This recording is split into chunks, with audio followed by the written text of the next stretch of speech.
کے ساتھ جو کچھ ہو رہا ہے یہ ہو کیا رہا ہے. تو thank you very much for helping us to understand. میں ریکویسٹ کروں گا وائس ایڈمرل خان ہشام بن صدیق صاحب سے کہ سر بتائیں کہ نیوی کے حوالے سے آپ کیا سمجھتے ہیں کہ پاکستان کی نیوی جو ہے ماشاءاللہ ہم اکثر تجربے بھی کرتے رہتے ہیں اور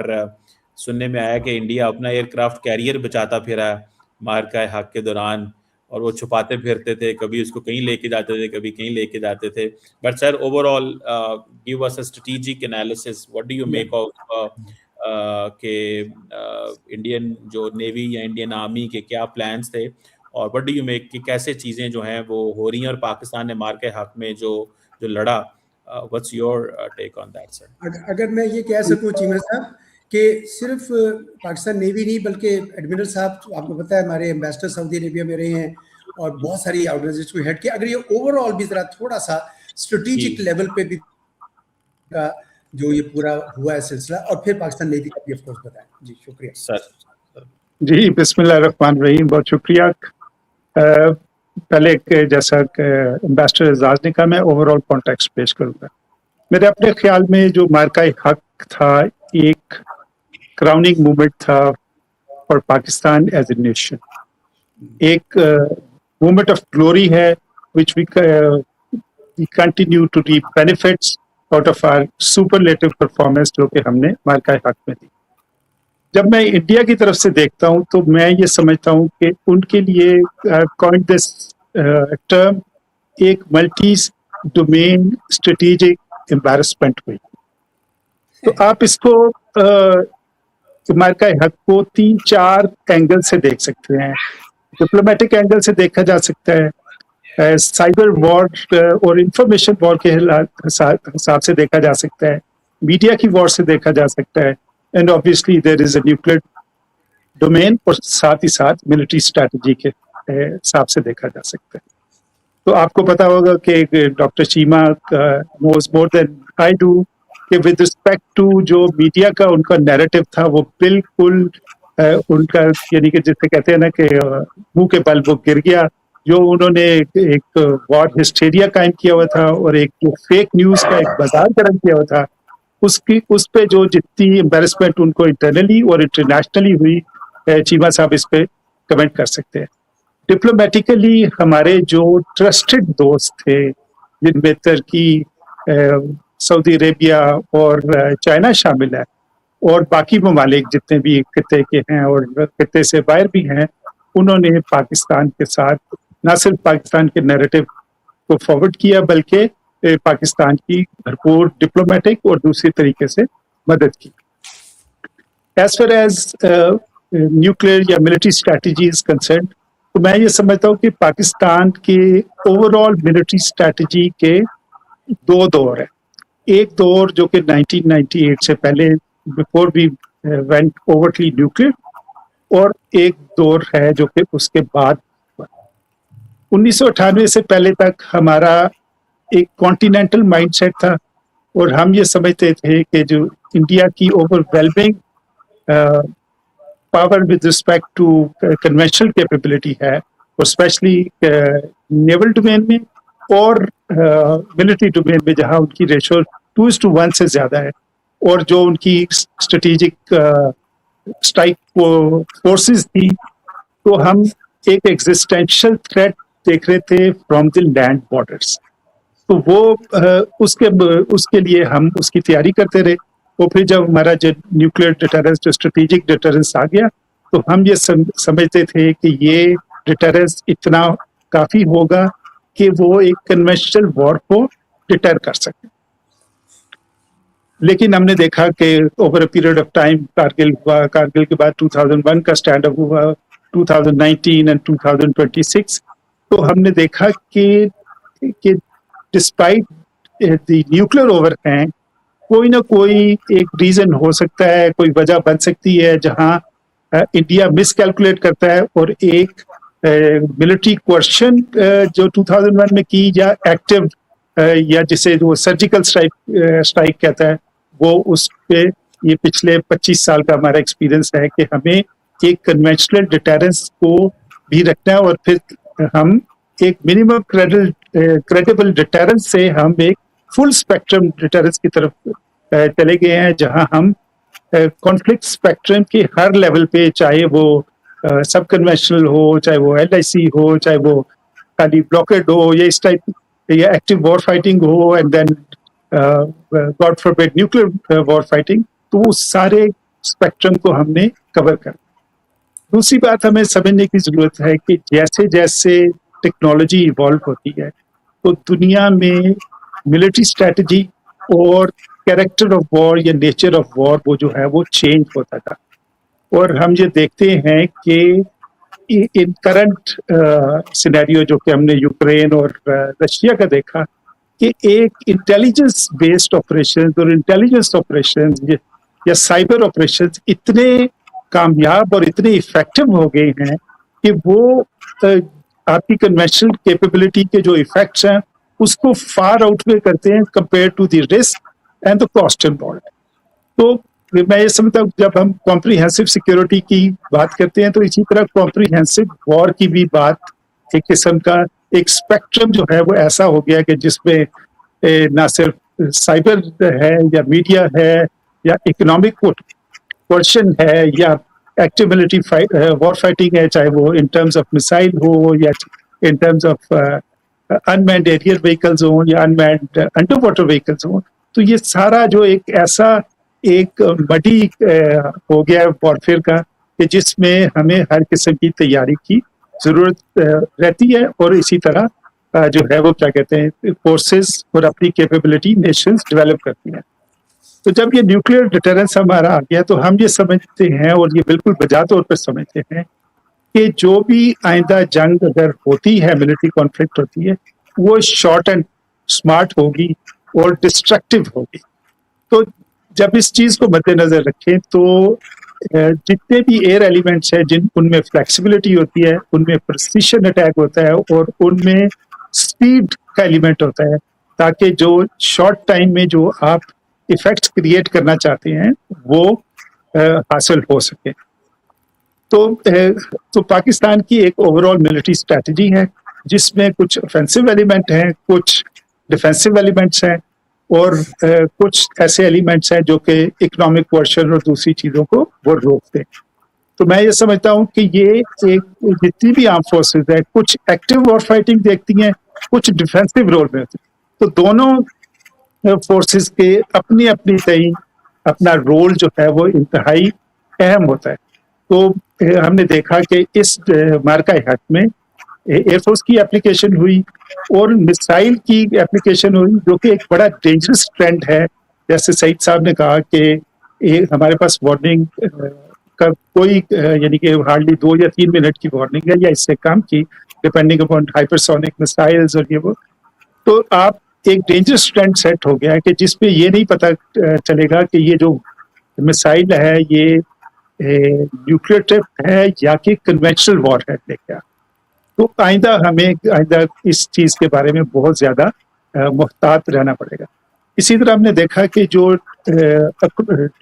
अक्रॉस द लैंड बॉर्डर्स हमारे ऑपरेशन जो थे वो लिमिटेड थे, बट जो भी ऑपरेशन हमारी पाकिस्तान आर्मी ने किया across specially line of control जो है वो बड़े इफेक्टिव थे और उनकी दुश्मन को कारी जर्ब पहुंचाई। मैं अभी ये ओवरऑल कॉन्टेक्स्ट देने पे तो जो ट्रेडिशनली कहते थे कि जी नेशंस गो टू वॉर, तो ये बिल्कुल ये साबित हो गया कि आइंदा फ्यूचर की वॉर में एक बच्चा जो कि साइबर अटैक कर सकता है, जिसकी कैपेबिलिटी है, वो ऐसा इफेक्ट क्रिएट कर सकते हैं कि उनके एनर्जी ग्रिड को वो अंडरमाइन कर सके। तो ये हमें एक ऑलराउंड कैपेबिलिटी स्पेस में, साइबर में, हर डोमेन में चाहिए। As far as maritime arena is concern, आपने देखा कि अभी जो ऑनगोइंग कॉन्फ्लिक्ट है एक्टिव वॉर फाइटिंग हो गई, लेकिन ईरानियों की पॉलिटिकल विल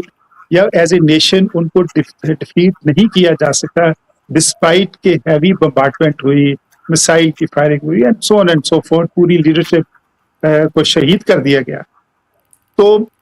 यूएस नेवी ने अपनी न्यूमेरिकल एडवांटेज को इस्तेमाल करते हुए उन्होंने देखा कि अगर हम ईरानियन पोर्ट्स को ब्लॉकेट कर देते हैं तो उसका इम्पैक्ट ज्यादा होगा, और आपने देखा कि पिछले 2 हफ्ते से दोनों साइड जो हैं वो कोशिश कर रही हैं कि ब्लॉकेट को कंटेस्ट किया जाए, खोला जाए, और लेटेस्ट रिपोर्ट्स ये हैं कि कोई सम सॉर्ट ऑफ एग्रीमेंट इंशाल्लाह 2-4 दिन में हो जाएगा। तो इसी तरह इंडियन नेवी की चूंकि न्यूमेरिकल एडवांटेज है, तो वो हर जंग में उन्होंने ये कहा कि हम पाकिस्तानी पोर्ट्स को ब्लॉकेट कर देंगे, और ये Marka Haq was no different. But जैसा कि पाकिस्तान नेवी की एक स्ट्रैटेजी है, पाकिस्तान नेवी की एक पिछले कई दहाइयों से एक फोर्स डेवलपमेंट हुई है, और पाकिस्तान गवर्नमेंट ने काफी सारे फंड्स दिए हैं, चाहे वो सबमरीन की एक्विजिशन हो, चाहे वो नए जहाज़ों की एक्विजिशन हो, और नई मिसाइल वॉरफेयर हो। तो मैं ये समझता हूँ कि पाकिस्तान नेवी की एक मौसर स्ट्रैटेजी, जिसे वो एंटी एक्सेस या एंटी डिनाइल स्ट्रैटेजी कहते हैं, चाहे वो इंडिया का एयरक्राफ्ट कैरियर हो, चाहे उनकी सबमरीन हो, या उनके जितने भी मेजर वॉरशिप्स हैं, वो तकरीबन जंग से पहले तो शायद 300 मील दूर थे, लेकिन पूरी जंग में वो 700 मील से नजदीक नहीं आ सके। तो डिस्पाइट के एक किसी भी मिलिट्री प्लानर के लिए या मिलिट्री स्ट्रैटेजिस्ट के लिए कोशिश ये होती है कि अपनी स्ट्रेंथ को एनिमी की रिलेटिव वीकनेस या वल्नरेबिलिटी के अगेंस्ट पिच किया। तो despite having a numerical advantage, Indian Navy could not generate any combat potential towards the southern flank. हमें ये समझना चाहिए कि हमारे सी के साथ गहरे मुफादात हैं। आपने देखा कि जितनी वॉर एफर्ट हमें चाहिए, या जितनी हमें इकोनॉमिक सस्टेनेबिलिटी या जनरल डेली लाइफ को सस्टेनेबिलिटी, अगर आपकी सी लाइंस ऑफ कम्युनिकेशन डिसरप्ट हो जाए, तो वो एक नेशन के लिए डिजास्टर्स हो सके। तो अल्हम्दुलिल्लाह पाकिस्तान नेवी की डिप्लॉयमेंट की वजह से, एक सिगैसिटी की वजह से हमारा ट्रेड, हमारी जो वाइटल और क्रिटिकल सप्लाईज थी, चाहे वो in terms of arms and ammunition या in terms of POL supplies थी, ताकि मामूलात जिंदगी चलते रहें और इंडस्ट्री का पहिया चलता रहे, तो सी लाइंस ऑफ कम्युनिकेशन जो है वो बिल्कुल सेफ रही, सिक्योर रही और अनइंटरप्टेड। दूसरा जो हमारा एक तकरीबन 1000 किलोमीटर से लंबा सदर्न फ्लैंक है, जो वल्नरेबल रहता है कि किसी भी मिसएडवेंचर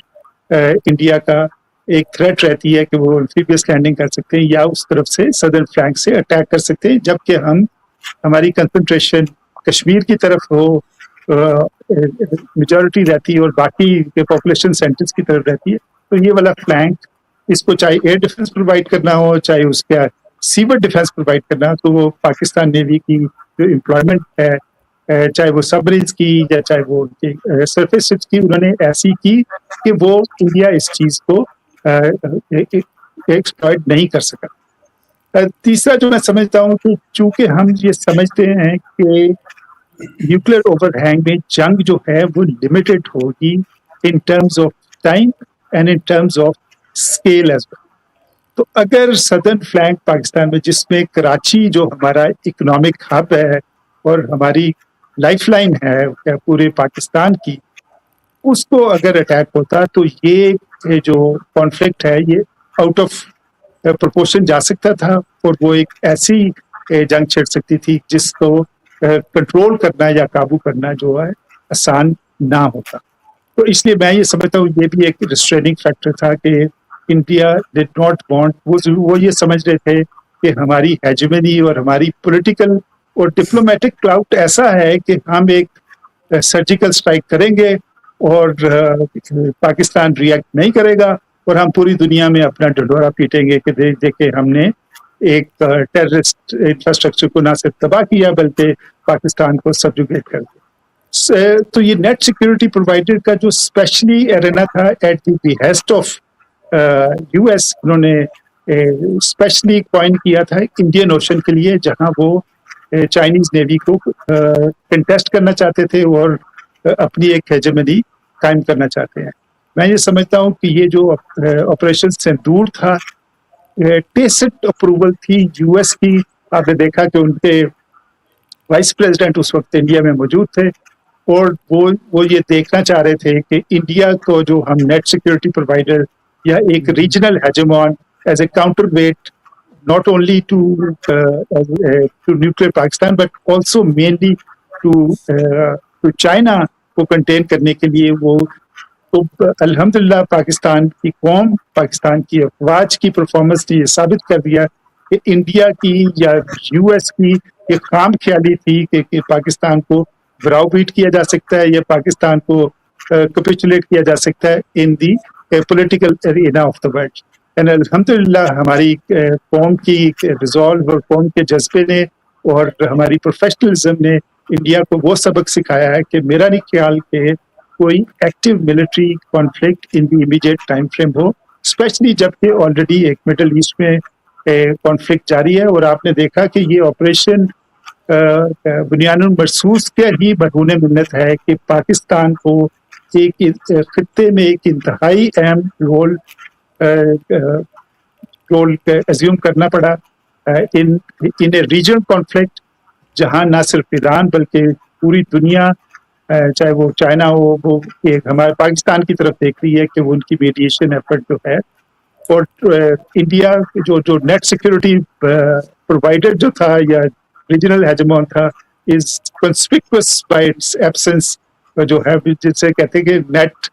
एब्सकॉन्डर सा हो गया। तो मैं ये समझता हूँ कि और ये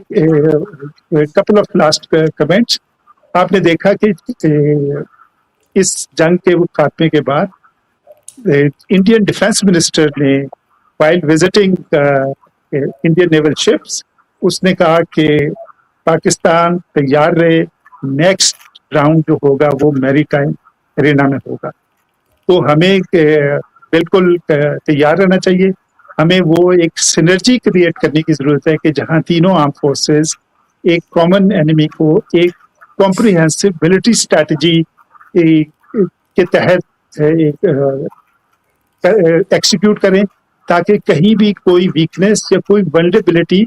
को हम एक्सपोज ना कर सके। अल्हम्दुलिल्लाह ओवर द लास्ट डिकेड जैसे मैंने कहा कि पाकिस्तान गवर्नमेंट ने, चूंकि मैं ये समझता हूँ कि future of the world in 21st century will be decided on the waters of Indian Ocean, and fortunately we are part of an important segment of an important country in the Indian Ocean. तो इसके लिए हमें कोई choice नहीं है कि ना सिर्फ हमें अपनी maritime power in terms of naval power को कंटिन्यू करना है और हमारा जो एनहांस रोल है चाहे वो गल्फ में चाहे वो इंडियन ओशन में उसको हमें ये करने की जरूरत है। और एट द सेम टाइम जब हमने एक इकोनॉमिकली डेवलप करना है तो हमें एक अपनी ब्लू इकोनॉमी को डिसरिगार्ड नहीं कर सकते। हमारा आई थिंक हमारा फ्यूचर प्रेमिस चाहे वो ऑयल एंड गैस की एक्सप्लोरेशन हो वो एट सी है, इसी तरह और बहुत सारे जो सी रिसोर्सेज हैं जिनको अभी तक हमने टैप नहीं किया। तो हमारा फ्यूचर जो है इंशाल्लाह ब्राइट है और हमें मैरीटाइम सेक्टर को नेवल पावर को और ओवरऑल मैरीटाइम पावर को, जैसा कि अपने ये रिसेंट जो ऑन गोइंग कॉन्फ्लिक्ट है गल्फ में हमने देखा कि चूंकि ईरानी नेवी के पास ऐसी पावर नहीं है कि वो अपने ब्लॉकेट को लिफ्ट कर सके, कंटेस्ट कर सकती है इन पार्ट लेकिन उसको पूरी तरह लिफ्ट नहीं कर सकती। तो a weak navy may not a strong navy may not win you a war, but a weak naval power will lead to a failure in war अगर हम ओवरऑल कॉन्टेक्स्ट में देखें। तो बट अल्हम्दुलिल्लाह हमारी arm forces specially air force army and navy जो है एक ऑल राउंड कैपेबिलिटी एक comprehensive arm forces development plan है जो कि परसू किया जा रहा है और इसमें हम मल्टी डोमेन ऑपरेशंस के लिए आइंदा और एक जॉइंट अभी सीडीएफ का भी ओहदा आ गया है। तो मैं ये समझता हूँ कि इसमें तीनों फोर्सेस के दरमियान एक सिनर्जी होगी और जो नए एरियाज ऑफ वॉरफेयर हैं उनको हमें कंटिन्यू करना चाहिए। और डिप्लोमेटिकली मैं ये समझता हूँ कि हमें जो हमें मुकाम हासिल हुआ है इसको हम एक जो या जियो पोलिटिकल मूवमेंट जो हमें ये अपॉर्चुनिटी मिली है इसको जियो इकोनॉमिक्स में कन्वर्ट करना, जिसमें हमें इंटरनली बहुत सारा काम करना है, चाहे वो इंडस वाटर ट्रीटी को जो एब्रोगेशन तो नहीं जो جو سسپینشن ہے اس کو ٹیکل کرنا، اور باقی جو ہے ہوسٹ آف ادر انفلیشن اور ایک اکنامک گروتھ کو ٹیکل کرنا، تاکہ ہم ایک خطے میں اور دنیا اقوام عالم میں جو خواب ہمارے آباء و اجداد نے دیکھا تھا، جو کمیٹی آف نیچر میں جو ہم پلیس ڈیزرو کرتے ہیں، وہ ہم حاصل